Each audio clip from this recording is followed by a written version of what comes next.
Hello, I am Bert Janssen. Welcome back to the series of short videos in which I explain the book The Organizing Principle, There Are No Coincidences. In this video I will talk about Joseph Banks Rhine and Carl Gustav Jung and their important findings.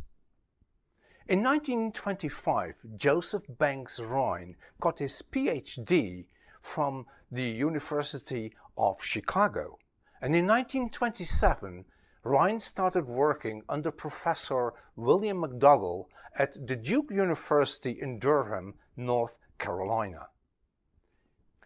It was at this time that Rhine got interested in the question, do we humans have a sixth sense?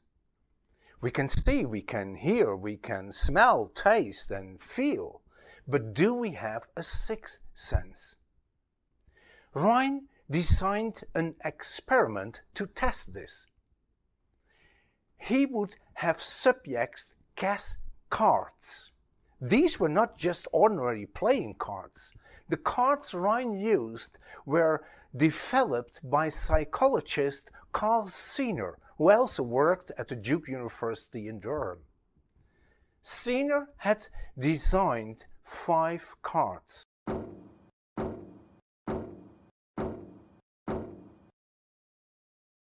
Rhine would use these 5 cards.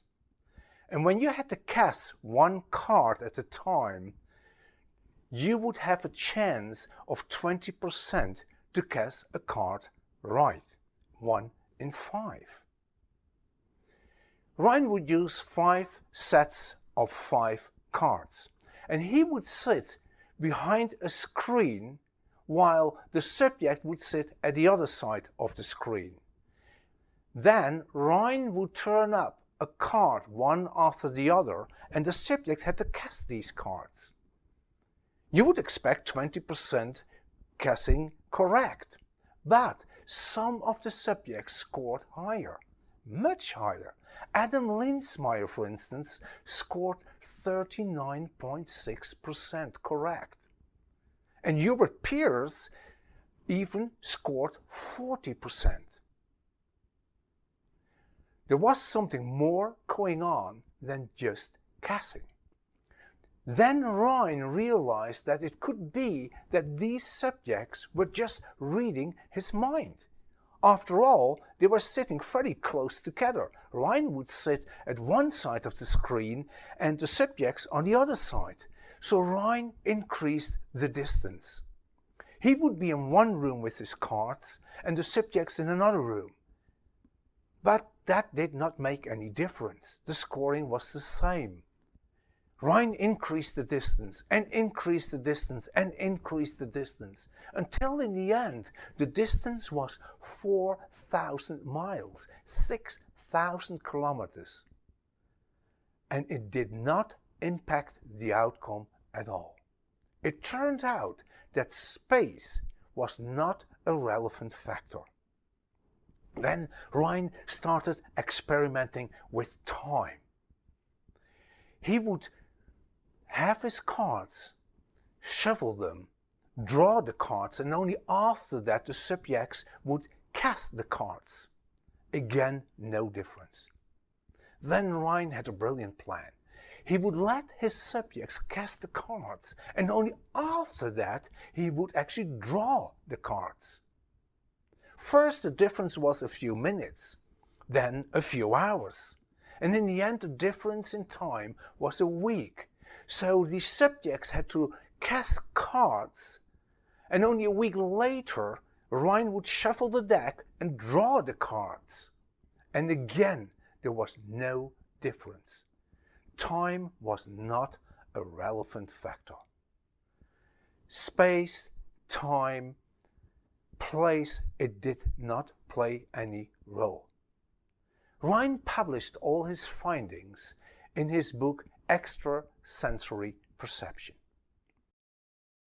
Even though time, space and place did not play any role, there was something else.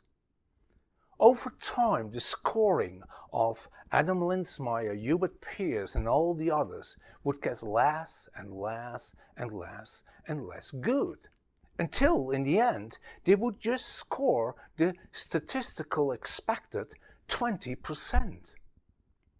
First, Rhine was really confused about this. Then he realized it had to do with boredom. Casting the 5 cards, the same 5 cards, over and over and over again, was really boring for the subjects. But when Rhine got the enthusiasm going again and raised the interest in the experiment, the subjects would suddenly score better again. So in the end, Rhine concluded that time, space, place did not play any relevant role, but the state of mind of the subjects did play a role. And it was this that triggered the interest of the famous Swiss psychiatrist, psychologist Carl Gustav Jung. Carl Gustav Jung was trained as psychiatrist, but it was his work as psychologist that made him world famous. In his capacity as psychologist, Jung was really interested, for obvious reasons, in the state of mind of his patients. But some of them could not express that state of mind because they were, for instance, schizophrenic, or they were deeply depressed. So Jung let them paint. He gave them a canvas, he gave them paint, and told them, just paint what you feel inside. And the first paintings were exactly what you would expect. They were very dark and very threatening. So he would let them make more paintings and more paintings and more paintings. And over time, the paintings became more colorful. But not only that, they also became more geometric. And in the end, the paintings Jung's patients were painting were all based on geometry and full of color. Some of the paintings were based on 3-fold geometry, or on 5-fold geometry, or 6 or 7-fold geometry. But by far the most paintings were based on 4-fold geometry. In the end, Jung concluded that the shapes and geometries that were painted by his patients were not only expressions of their state of mind, they also impacted their state of mind. It worked the other way around. And Jung could not believe that he was the very first one to discover this. So he started a new research.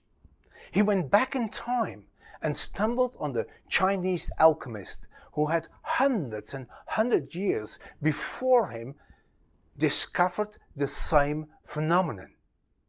Only they used it the other way around. They used shapes and geometries to get access to their deepest psyche, to get access to their unconscious mind. And they called these shapes and geometries mandalas. Or in other words, these mandalas and Jung's paintings were not only expressions of the unconscious mind where there is absolute knowledge, they also give access to this absolute knowledge. So, Joseph Banks Rhine showed that it's your state of mind that determines if you have access to your sixth sense.